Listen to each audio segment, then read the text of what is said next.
So for everybody who's joining us, I'm just going over a couple of homework questions, and then we'll launch into today's material. And so I'm going to talk about number 12 from the homework. And because this one is it's an adaptive one, so you may have different numbers than what I'm putting up. So I'm just basing it on what Jessica has for hers. So we've got 7.8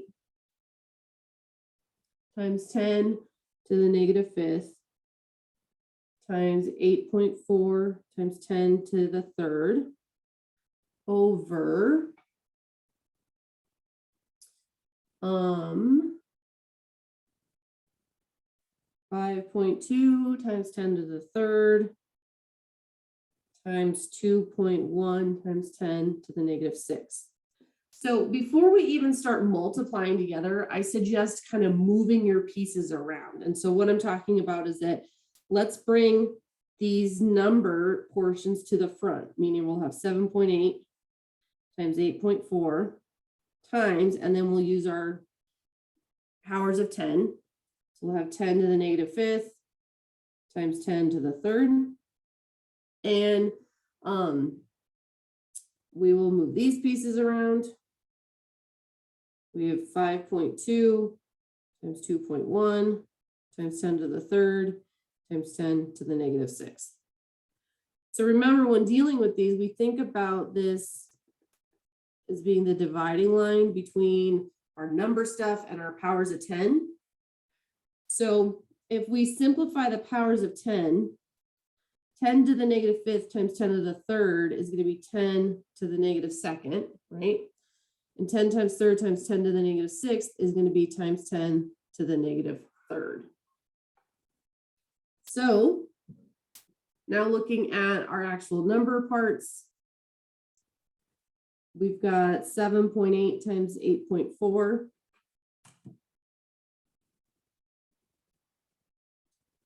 Which gives us 65.52 times 10 to the negative second, and 5.2 times 2.1 is 10.92.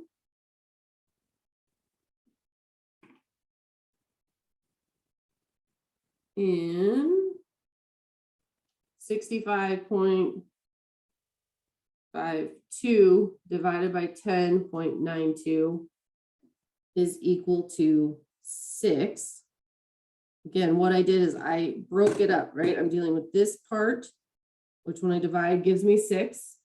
And then if I deal with this part, that's going to be 10 to the negative second minus a negative 3, because we're subtracting the denominator's exponent, right? And the double subtraction becomes positive or plus, right? So that gives us 6 times 10 to the negative 2 plus 3, which is 6 times 10 to the first, or 6 times 10. Either of those is going to be an acceptable answer. So breaking it up is helpful. They make it even more complicated, I'll be honest with you, like looking at what their solution is. They took like 7.8 and split it out into like 3 times 2.6, because they're just trying to show you like how things cancel between the numerator and the denominator. As far as I'm concerned, just multiply these numbers and then divide them. Like, don't make this harder on you than, you don't need to find like those common factors like that. Again, just multiply those two numbers in the numerator, multiply in the denominator, and then divide.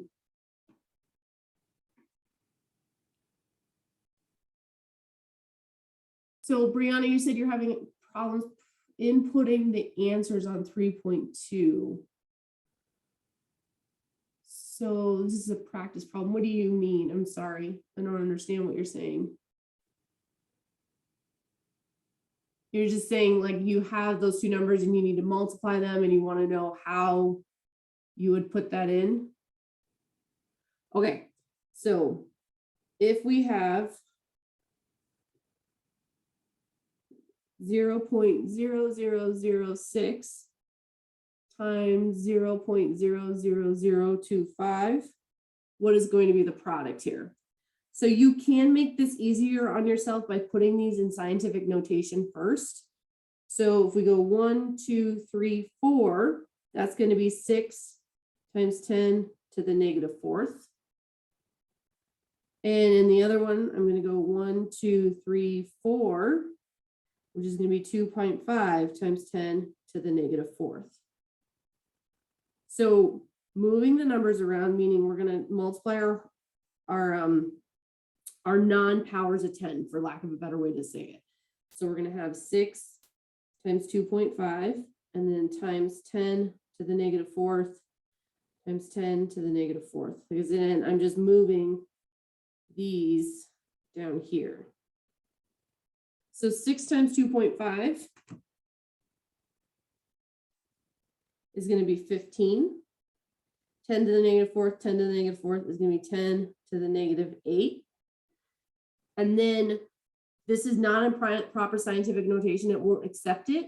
And so you have two choices. You can take this 15 times 10 to the negative 8 and expand it out, which is going to look like 0.0000, that's 456.15. So I have to move it 8 times. And then moving back, we end up with 1.5 times 10 to the negative 7.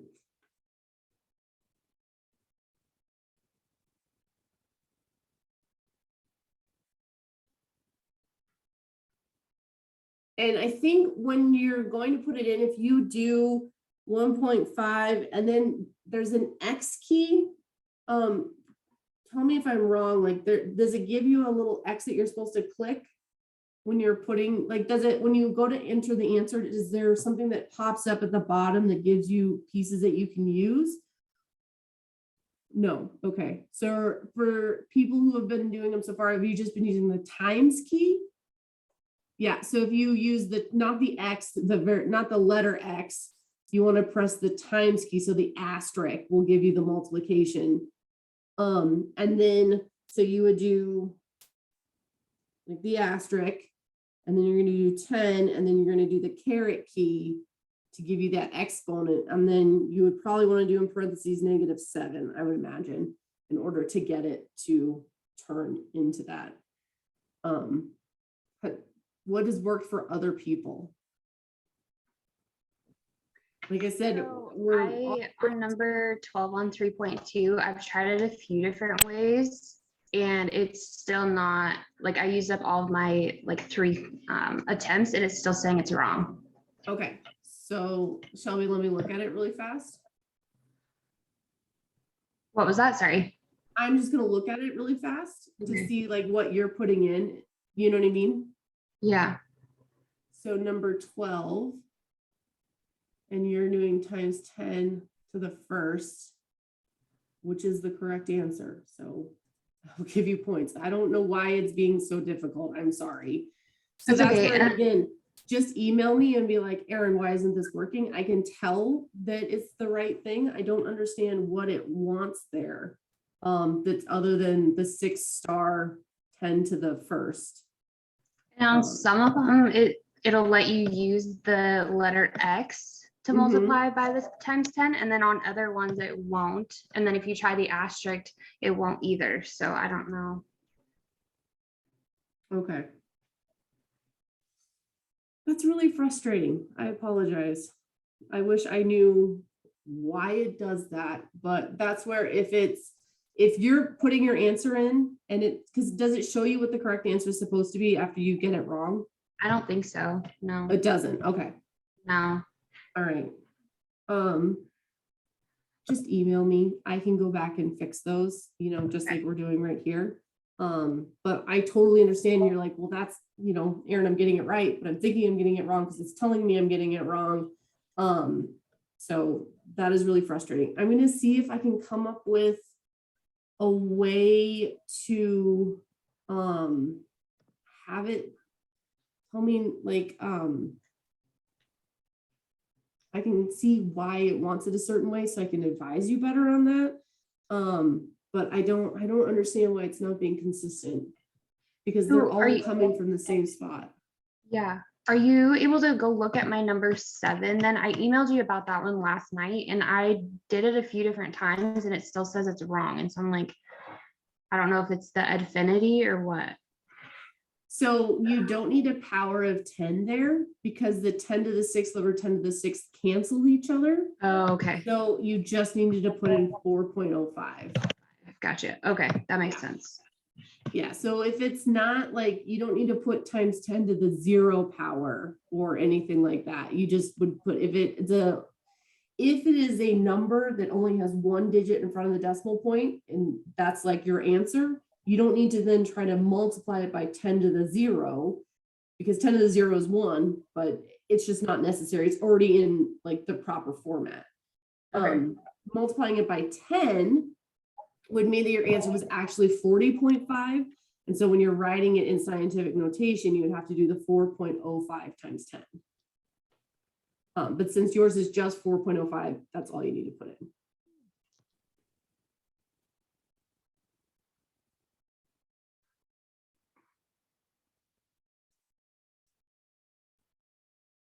Brianna, what number are you talking about saying that Infinity is not taking the answer?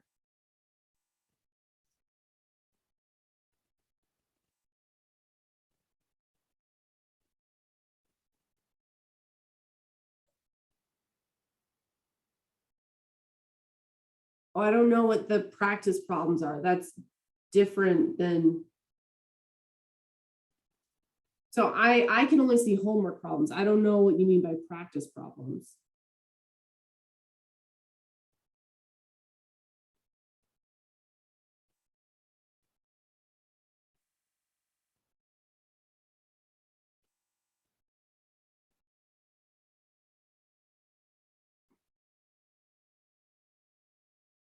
So I didn't know that you even had the opportunity to do practice problems in there.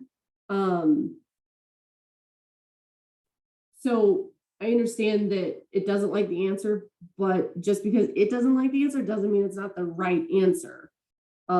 It's just that we're not putting it in the format it wants it. So in your actual homework, just email me and say, is this right or not? And I can tell you if it's right or not. And then you don't have to worry about whether or not it's putting it in right, okay?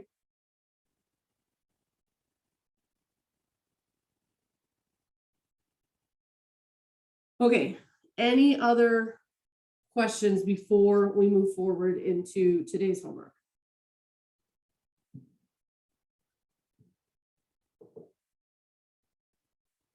Or today's, stuff. I will tell you the homework for 3.3, I wrote myself. So I know exactly what the answers should be. And for the dimensional analysis homework, or for 3.4, that is a mixture, or that is, I think it's mostly problems that they put in, but there's some that I put in too. So, keep that in mind. Hopefully 3.3 will go forward more easily in terms of entering those answers as opposed to 3.4. Brianna, I can talk about allegations when we're done at the end of class, okay? And then, yeah, just a reminder, your exam is due today, right? By 11:59. Okay, so 3.3 is all about significant digits. And it has to do with these ideas of approximations in terms of how accurate an answer is. So we have these ideas of exact versus approximate. So when counting objects, an exact number can be obtained. So, you're counting how many, I don't know, pairs of shoes you have, right? That's an exact number. You have the actual physical things there. Or we have these defined relationships, meaning 12 inches is exactly 1 foot, or 1 inch is 2.54 centimeters. The last one, is an approximation, but we have established that as a fact being between those. So we're going to consider those exact measurements. However, if you're actually measuring something with like a ruler or a tape measure or whatever, that's an approximate value. it's not an exact value. So like if you're at the grocery store and you have produce, you're weighing it, that again is approximate. It can only be so accurate based upon the precision of the measurement tool that you're using. And so when we look at significant digits, we have some rules that we follow. First of all, digits other than 0 are always significant. So if I looked at the number 245, there are 3 digits. So it's 3 significant digits. A 0 is significant when it appears between 2 significant digits. So an example of that would be 205. Is at the right hand of a decimal number. So let's say 5.0. Or when it's marked with an overbar. And so the overbar would be something like that. It's showing the 0 and the 1. The overbar is marking both of those. We won't really deal with the overbar a lot. I left it off of your homework. I just think that it's not something that we need to get into, but know that it does exist. When is a 0 not significant? When it's at the right hand end of a whole number. So the number 20, that 0 is not significant. So we would say that it only has 1 significant digit.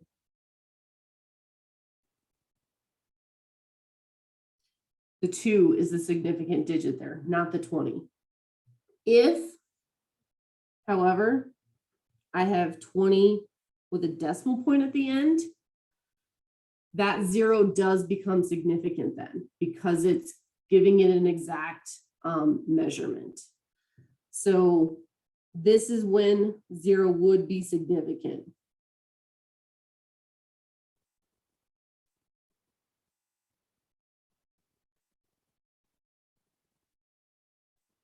Again, it's because of the fact that the decimal point at the end is telling you that it is measured to that accuracy, which is why that 0 becomes important. If, like in this one, the 20 doesn't have a 0 on the end, we don't have, or excuse me, the 20 doesn't have a decimal point at the end, we don't mark it as significant then, okay? And then it is to the left end of a number. So what I'm talking about here is if I have 0.05, that 0 is not significant. Only the 5 is.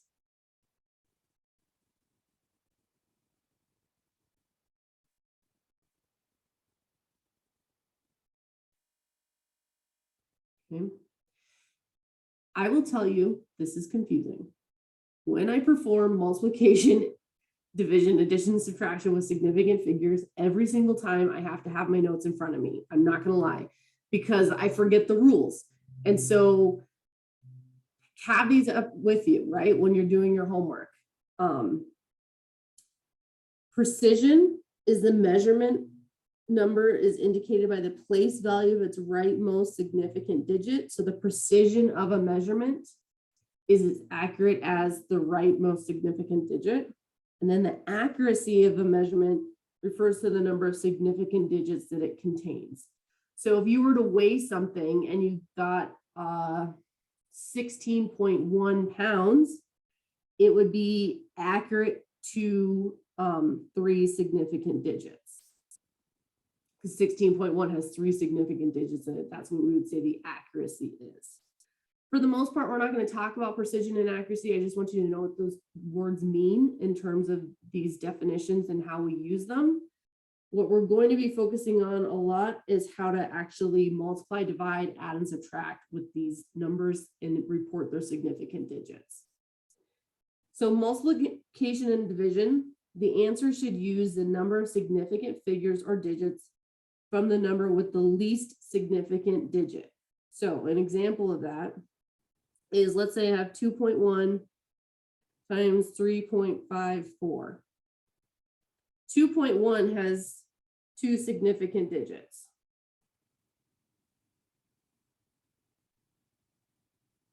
3.54 has 3 significant digits. When I multiply these together, I get 7.434. However, I can only report the number. Oh, sorry, Alexis, it's a 0.05 here. Sorry, I just saw your comment. I apologize. So 7.434, I can only report it to 2 significant digits because the number that has the least significant digits determines the accuracy of that multiplication. So then we would have to round this to 7.4 because the smallest number of significant digits is 2 in that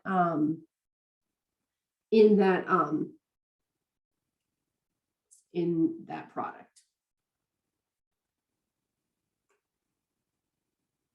So what about addition and subtraction?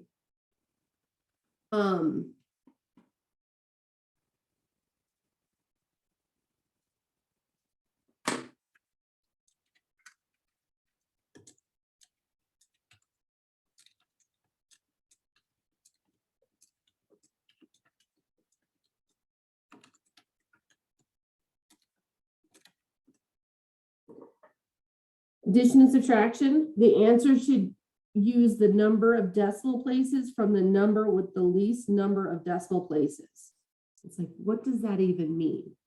All right, so let's say I have 30.1 plus 2.53. Well, 30.1 has 1 decimal place. 2.53 has 2 decimal places. So 1 decimal place is the least number of decimal places. So when I add these 2 numbers together, 30.1 plus 2.53, I get 32.63, but I can only report it to 1 decimal place. So then I have to say that it's 32.6. Your other rules of rounding, meaning whether you round the number up or down, depending on the number that's next to it, still applies. It's just how accurate you can report your answer as. Okay. So I have a question on rule 3. So I'm sorry. Sorry, what? Go ahead. Oh, so when it says is at the left end of a number, so say it was 0.0500, would you count the last 0 or just the second to last 0? Rule number 3. So if you said that you had 0.0500, would it be 3 sig figs or 4? 3. Okay. Yeah, the one to the left of the 5 does not count. The 2 on the right do count. Okay. Which is, I know it's incredibly maddening. I'm aware. I'm very sorry. I didn't make up the rules. No, I was just making sure I had that. Yep. So if it's on the left, we don't like it. If it's on the right, then we do, because that's indicating the accuracy of the number. Okay. On the left, it's just a placeholder, right? It's saying that we don't have any tenths. We have to get to hundredths in this number. Okay. Yeah. And it's so much of the same way is that a lot of our decimal numbers are reported as like 0.2. That 0 on the end doesn't matter. It's just the 2 that does matter.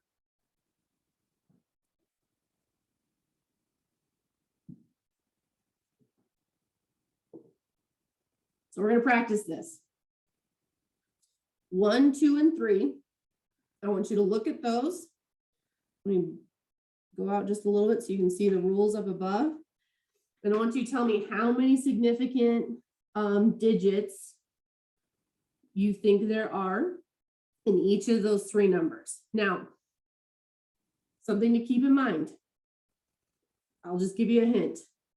I know we were talking about zeros to the left, but this 0 falls under rule 2, meaning it is appearing between 2 significant digits. So it is significant itself. So that's the one hint I'll give you about number 1.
Okay.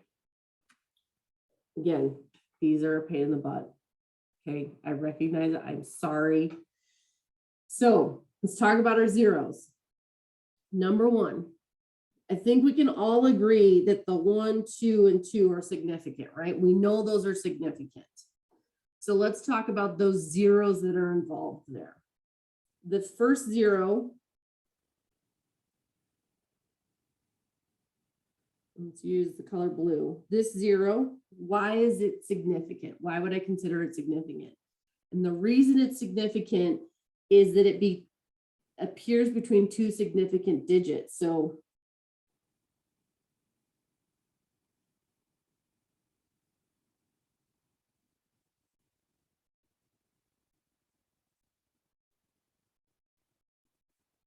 between the, oh man, this is terrible handwriting.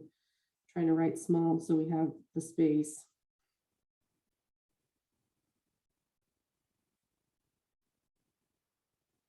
So it's significant because it's between the twos. Write the word the, so it actually looks like the word the. Why is this 0 on the end significant? And the 0 on the end is significant because it appears at the right hand end of a decimal.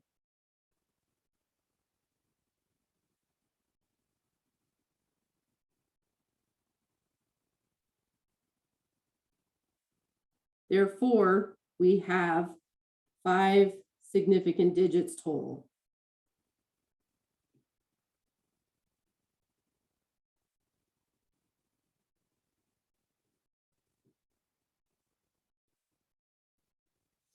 So when would we use this? Very good question.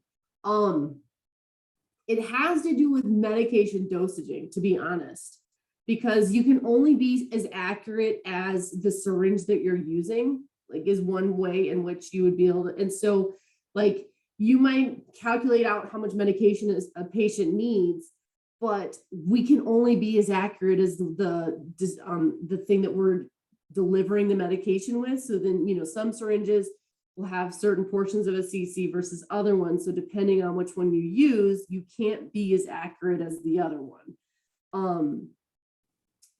And so, and again, like if you're using, you know, you're creating a compound medication and you have certain amounts of each one and you're mixing them together, your resulting concentration of a drug can only be as accurate as what you used putting into it. And so I'm not teaching you necessarily how you're going to use it in your workforce, but your other courses will use this knowledge to teach you about medication dosaging is the one place where I think it's the most like the most applicable, or in IV bags or things like that. That's where you would use it. But I know it's dumb. I agree. It drives me crazy. Oh my gosh. So in the OT program, the occupational trades program, this gets used a lot when they're talking about like the accuracy of like something that's been manufactured, the precision of the manufactured item, or like those types of things. So it's really common in measurement too. But again, I was told I have to teach you that basically is what it comes down to for the programs that use this class. Like they must know this. I'm like, all right, I'll do it if you tell me. So I know. And like I said, every year I forget. And every year I have to sit and stare at the stupid rules and remember, oh, right, that's what we have to do. So what I'm telling you is that I'm okay if you have these in front of you the whole time you're doing these homework problems. That's okay. As you do them, you'll get more comfortable with them. But right now, we're just learning, right? It's the beginning. It's the first time we're seeing it. It feels incredibly foreign to us. So let's talk about number 2. We have 3 zeros there. Which ones are significant and which ones aren't? So if we look at our rules, it says 0 is not significant when it is to the right hand end of a whole number. So these 2 zeros, not significant. Because they are on not the right hand. I apologize. I'm getting my directions left. when it's the left-hand end of a number. Sorry, they're not significant because they're on the left of the two.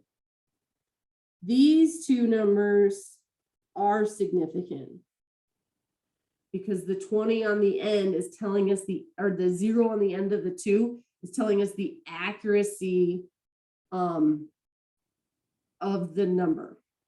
I understand what you're saying, Alexis. You're like, but it came after a decimal. But the first two are just saying they're establishing the place value of our number. It's then if it comes after a number after the decimal.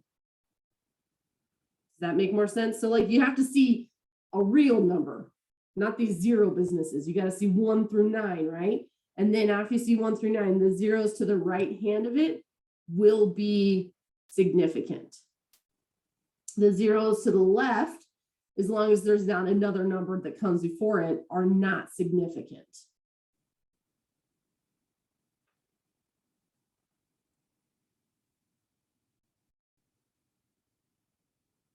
So the total here is going to be 2 significant digits.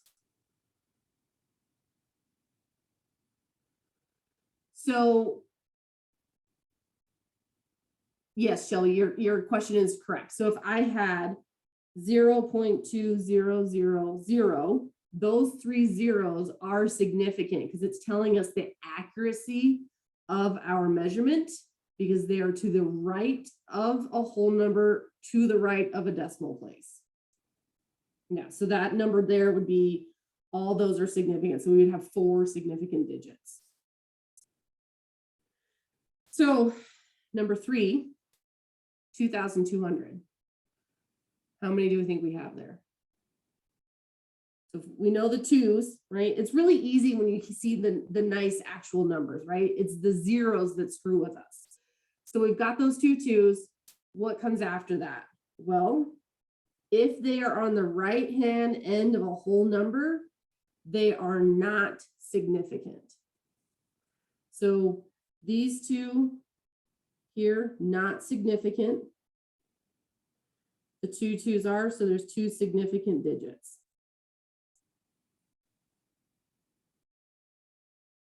Before I go down to 4, 5, and 6, because then we start getting to actually like multiple addition, subtraction, multiplication. I want to talk about something like the difference between the number 1,000 and the number 1,000 with a decimal place. These two numbers have different significant digits. The number 1,000, 1 significant digit. The number 1,000 with a decimal place becomes 4 significant digits because it's indicating to us how accurate the number was measured. So that decimal place at the end is telling us that it was measured to that accuracy, meaning to the ones column, and therefore we know all 4 of those digits matter. And I know that is confusing. And I'm sorry. And I wish I could make it easier, but I can't because we have the rules, right? They give us the rules and those are what we have to follow. So does anybody have like numbers they want to suggest so that they can check their understanding of what they think significant digits are before we get into like the actual operations with them?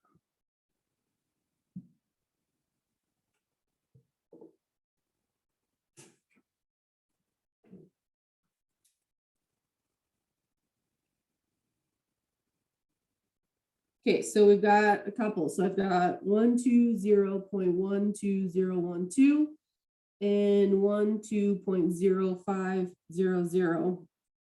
I can tell you looking at both of these numbers, all of your digits are significant. Everything you're seeing here in both of those numbers. And the reason why, so this 0 and this 0, why are they significant? They're significant because they live between 2 whole numbers, right? They're between, in the first example, this one right here is between 2 and 1, making it significant. This one down here is again between 2 and 1, making it significant. And the second example, this one is significant because it's between 2 and 5.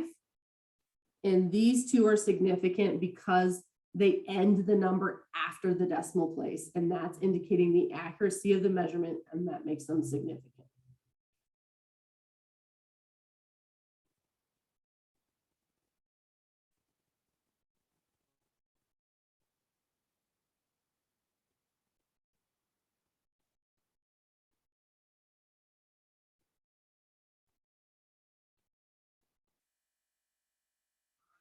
This is I'm trying to interpret. So we have 0.0020, right? Is what you're saying. Sorry, So- yeah, sorry. It's really hard to type. My keyboard's sticky, so it skips letters sometimes. That's Um, okay. So So- the zero at the end of the, so 0.0020, you said that that one only has one significant and the zero at the end doesn't No, count. But It then has on two 12 significance. oh, I thought one. Yeah, two. So the Oh, 20 okay. significant. The 2 zeros to begin with, not significant. Okay, gotcha. I thought it was Yeah. one significant. Okay, cool. Thank you. Yes, no, because it has the 2 and then the zeros after it, those are significant. The pre-zeros, not significant. We're gonna keep practicing, I promise, it'll get better. So let's go back and look at 4, 5, and 6. So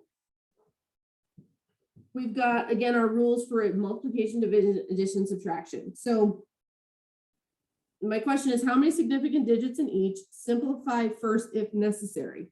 And when I'm saying simplify it first, so we want to add these two numbers together. So we've got 12.456 plus 2.1. So when I add those together, my total is 14.556, but that's not what I can record the answer as, okay? I can only record the answer as accurate as the numbers that are used to make it up. So if we look at our rules for addition and subtraction, the answer should only use the number of decimal places from the number with the least number of decimal places. So 1 decimal place was used to make up the number. Therefore, I can only report my answer to the accuracy of 1 decimal place. So we're going to round this. The 5 rounds that 5 up, giving us 14.6 and a final answer with 3 significant digits.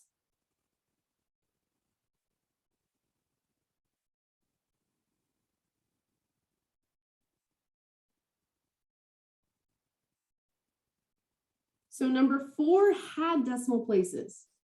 Number 5 doesn't, right? So if neither number has a decimal, we just add them together. You're just going to add them up as they are because they both have 0 decimal places. Therefore, we can only, we would report it to the accuracy of 0 decimal places. And since our answer has 0 decimals, we're fine.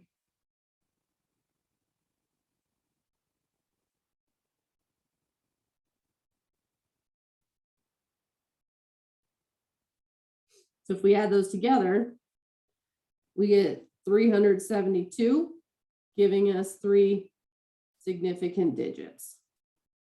And again, when we add those up, we don't get a decimal, so we don't have to worry about rounding our answer off. So really what's happening when they're saying report your answer to the accurate or like to the appropriate significant digits, it has to do with rounding. So what are you rounding your answer to? And it again is based upon the numbers that you're using to make it up. So if we look at number 6, I'm going to do 12.456 times 2.1. And when I multiply those together, oh geez, doing a zoom.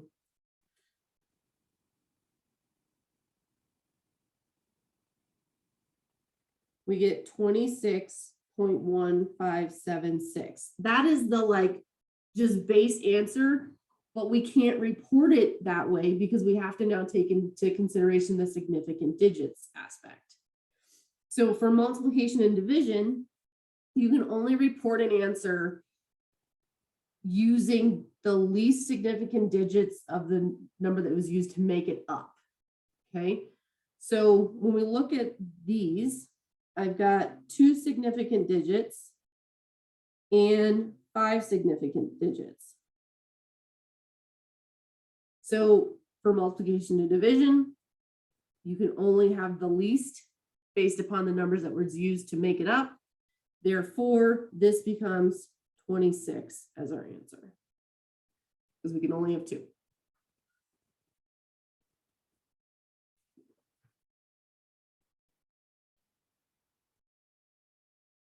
So I want you to do the problem on the next page, but I'm going to leave these rules up.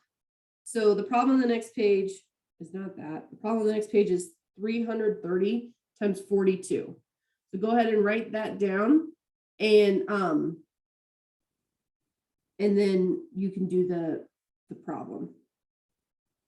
So Shelby, I see your answer. So 26, those are 2 digits, right? Those 2 digits count. And so the number 2.1, which was used to make up that product, it only has 2 significant digits. So that's why we have to only report our answer as 2 significant digits as well. So that's where you have to look, that's where we're breaking down what are the rules for multiplication versus the rules for addition, and they are easy to get confused.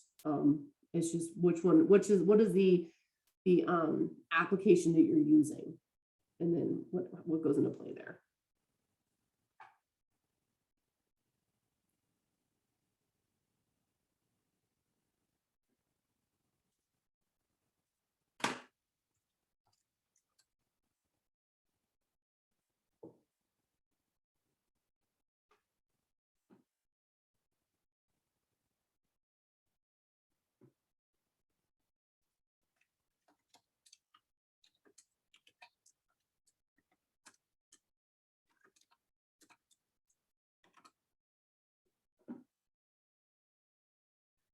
So we can't shorten a number beyond its place value, just for everybody thinking about rounding this number.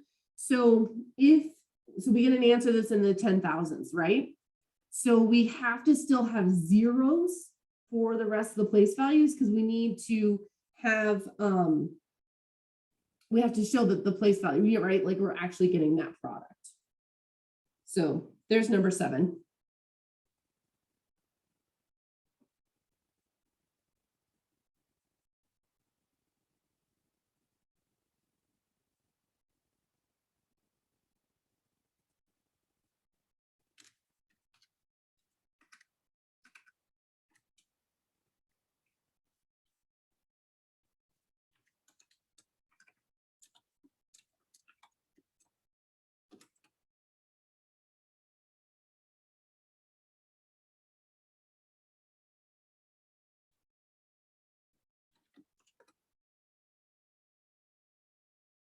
Sorry if it's taking me a minute to get back to your answer.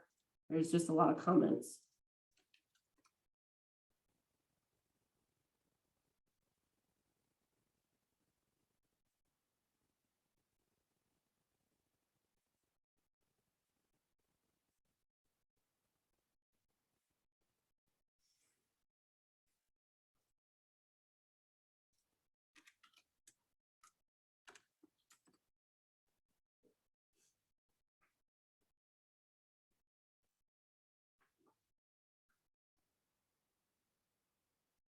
So we want to multiply these 2 numbers together, 330 times 42. So before we get into this, let's think about 2 significant digits and only 2 significant digits. That 0 on the end does not matter because there's not a decimal place that comes after it, right? Zeros on the right hand of whole numbers don't matter. They're not significant. So when I multiply these 2 numbers together, I get a product of 13,860. But I can only report my answer to 2 significant digits. So I know that I've got the first 2 is 1 and 3, but remember, we can't forget the 8. And what does the 8 make it do? The 8 makes it round up. And so we end up with an answer of 14,000.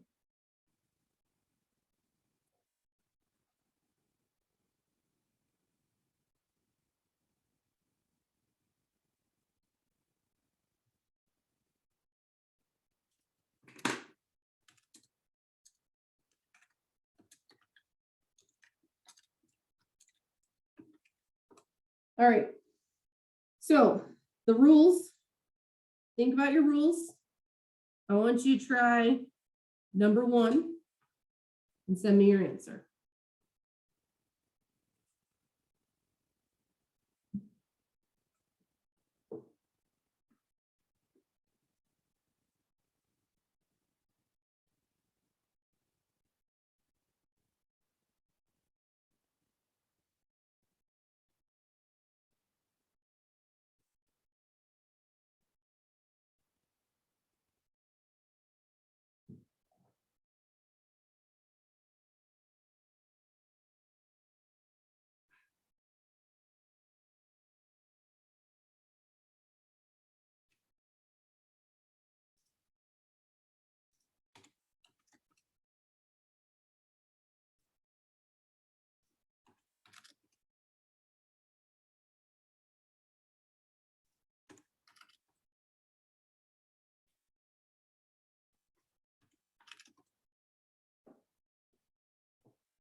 Okay.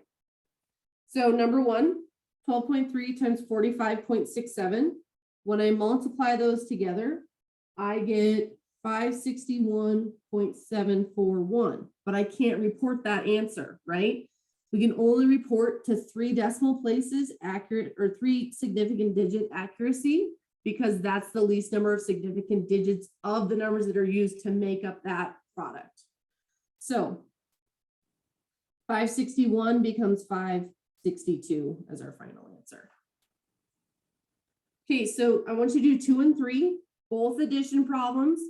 Think about the rules for addition, and the rule for addition says that your answer can only be reported to the decimal place of the number making up the sum that has the least number of decimal places.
Okay, so let's talk about number 2.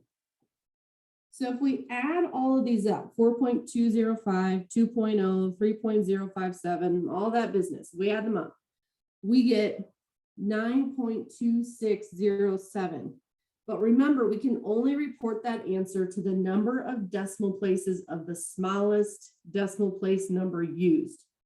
Say that 5 times. Meaning when I look at those 3 numbers, 2.0 has 1 decimal place. Therefore, my answer can only have 1 decimal place. So that gives us 9.3 as our answer. Number 3, again, looking at 2.2, that's going to be important because it has 1 decimal place. So our answer can only have 1 decimal place. So when we add these up, we get 10.107. Again, the least number of decimal places of the numbers that are used to make that sum is 1. Therefore, we can only report it to 1, giving 10.1. You can see how crazy this can cause amounts to be off, right? I mean, that's a significant amount. But if we're going with the fact that somebody measured these numbers, that's what we want to think about, right? What if these are grams and we're adding them together to make something? We can only be as accurate as the person who measured to the 10th and not to the 1,000th, like the last number, because we don't know how accurate that first amount is. So go ahead and do number 4 and then send me your answer. Oh, and then we're going to talk about one more. Do number 4 and then we'll talk about this one that I'm going to put up.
So when we multiply for number 4, when we multiply these together, we get 45.67.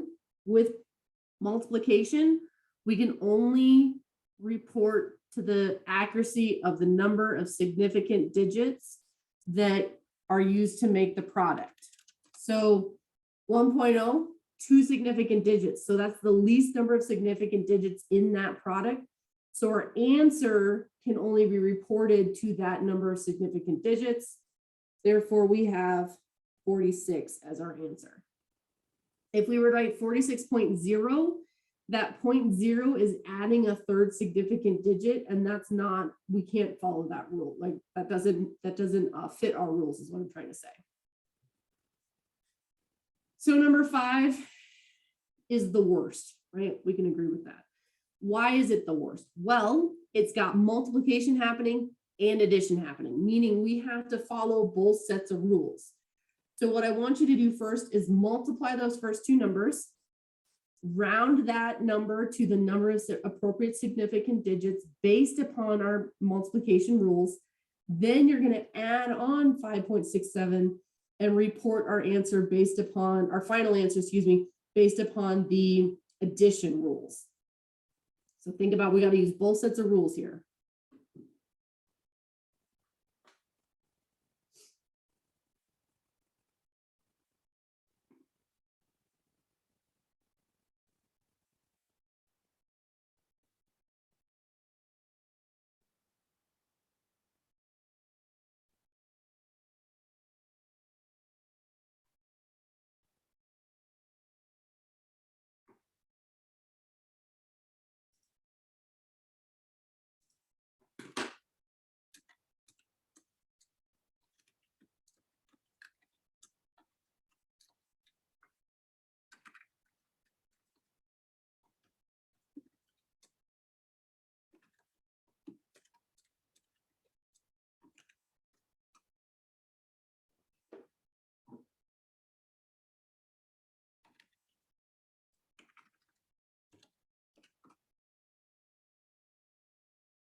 All right.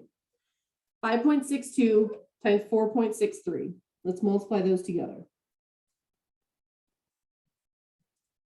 That's going to give us 26.0206. And we can bring that rest of that part down. We're not going to deal with it yet, but we can bring it down. So with multiplication, we can only keep an answer to 3 significant digits, which means we can only have 26.0. The reason why we can only have 3 significant digits is because the 2 numbers that made up that product both had 3 significant digits. So we don't have one number that has less significant digits than another. So since they both have 3, our answer can only go to 3. Yes, I realize I am losing a whole bunch of that number, right, off the end. We have no choice, right? So now we'll bring down that 5.67. Oh, and again, the reason why it's a 0 at the end is because the 2 is less than 5. So it can't cause our 0 to go up, right? And normal rounding rules, if you have a number less than 5, you keep the number to the left of it. Now, when we add these together, we're going to get 31.67, but now we're dealing with addition rules. And addition rules says you can only go to the accuracy of the number that had the least number of decimal places. And so between those 2 numbers, we only went to the 10th in 26.0. Therefore, our answer can only go to the 10th, giving us 31.7 as our final answer.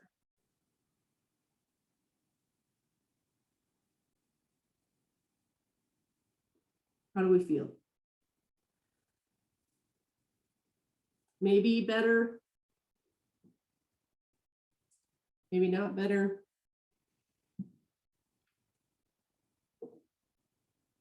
Oh yeah, zeros get everybody. Don't worry.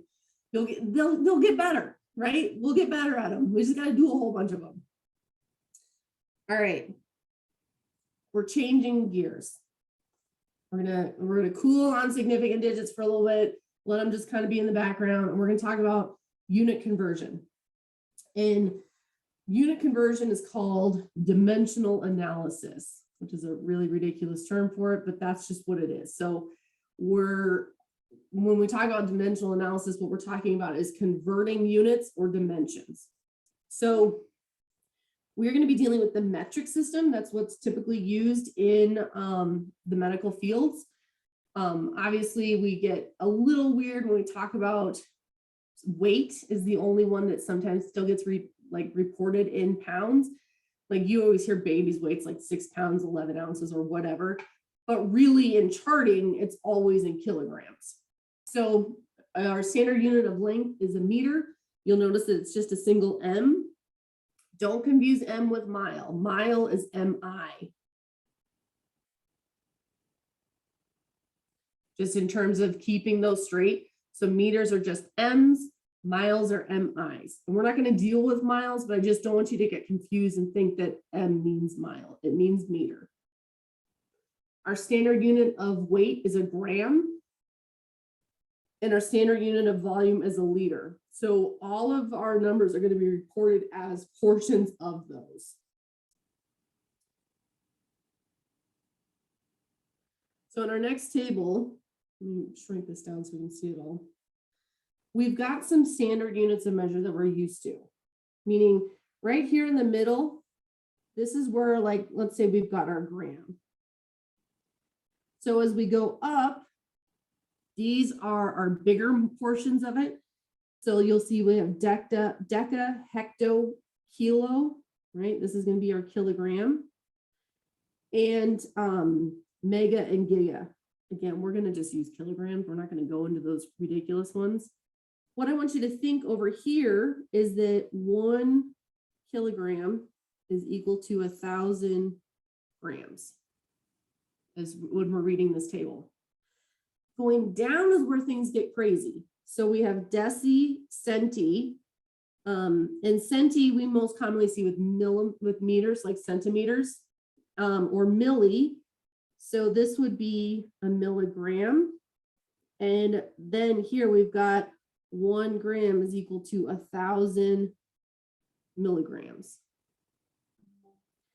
Micrograms, we will be using this, and you can see it's got this kind of weird U with a tail in front, or it also is reported as MC. So micrograms, we would say 1 gram is equal to 10 to the 6th micrograms. Nanograms, and then pico, little p.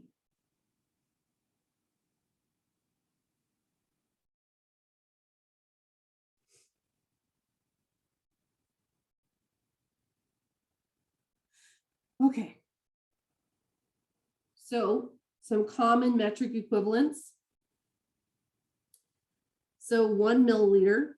So you'll see it lowercase m, uppercase L. You'll also see it both lowercase m and L. And we have 1 milliliter is equal to 1 cc, and cc refers to a cubic centimeter. So it's a volume measurement. So it's, and we will use this relationship a lot. The 1 milliliter equals 1 cc, the farther we get, right? But right now it's just, that's a measurement to be aware of.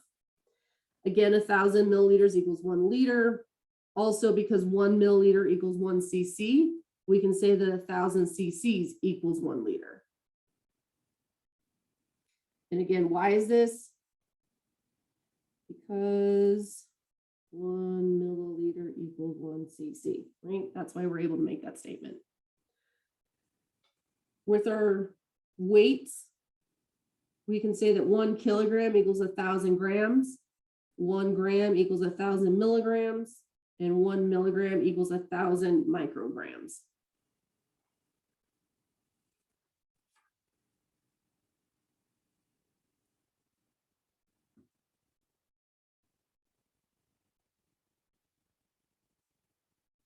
Oh, we are running out of time. I am sorry. We're gonna do a couple. We'll save the rest until next week, okay? So I'll make sure to move the homework assignment for this, since we won't get through all of them, since we only have 7 minutes left. Significant digits is a pain in the butt, right? All right, so the next page. So dimensional analysis. When adding or subtracting units of measure, the units of measure must be the same. When multiplying or dividing, the units of measure do not need to be the same. And in order to convert between units of measure, we need to use a conversion factor, which is a ratio of the unit you have to start with and the equivalent in the unit you want to convert to. So what does that mean? Well, that's where we would say that 1 kilogram is equal to 1,000 grams. That's an example of that ratio that they're talking about. So in number 1, it says convert 35 millimeters to meters. So in order to do this, we need to know the fact that 1 meter equals 1,000 millimeters. So setting up our proportion or ratio, excuse me, you're always going to start with your first given amount over 1. And then you're going to multiply it by your conversion factor. So when we're multiplying it by our conversion factor, we need to think, well, where does the pieces go, right? Because we have the 1 meter and we have the 1,000 millimeters. So you want the unit of measure you're trying to cancel to be diagonal from the starting point. And what that means is that because I have millimeters up here, I need millimeters down there. They need to be diagonal from each other, because then they're canceling, right? One's in the numerator, one's in the denominator, they cancel out. We'll put in the rest of our measurements. We know 1 meter goes on the top, 1,000 millimeters goes in the bottom. And then we multiply through. 35 times 1 over 1,000. 35 divided by 1,000 causes our decimal point to move 3 spaces to the left, giving us 0.035 meters as our answer.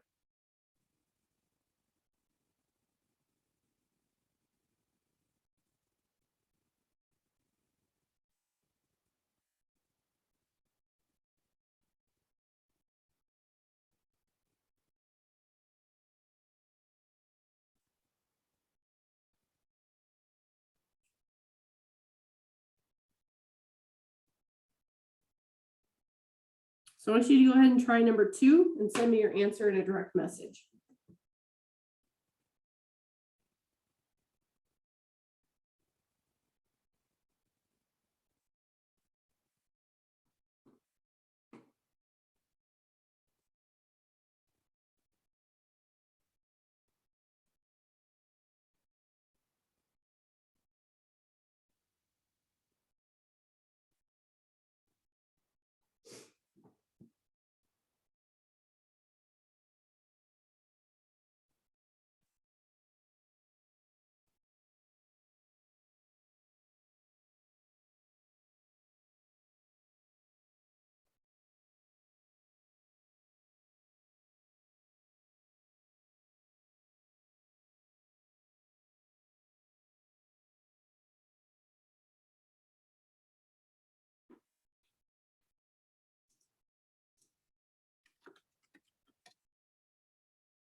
So number 2, we need to use the fact that 1 kilometer equals 1,000 meters.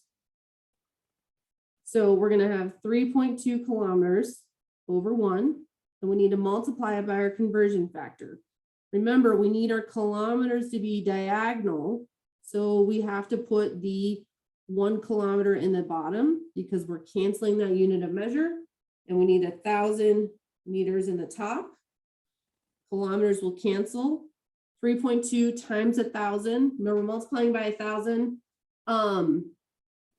We move our decimal place 3 times, right? For the number of zeros is how many times we move our decimal place. So moving it 3 times gives us 3,200 meters.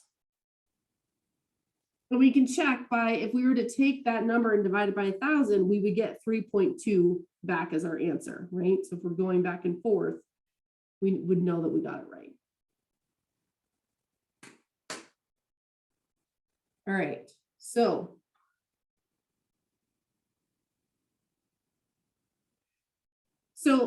Alexa's, good question. Can we just multiply if it's getting bigger and divide if it's getting smaller? As long as you are consistent in how you're applying that, right? So the reason why I set it up this way is just so we can visualize where our units of measure need to be, and then why we're multiplying or why we're dividing, okay? So it might get more confusing the farther we get into it, right? So if it's working for you, great. I'm not going to keep you from doing something that works for you. The only reason I'm doing it this way is just to be consistent, that's all. All right, so we will finish that stuff up on Tuesday when we come back together. Again, your exam is due tonight, so please do not forget to do that. If you have not turned it in yet, please do so. And that was a lot today, so great job, everyone. Email me as usual if you have any questions, okay? All right, bye, everyone.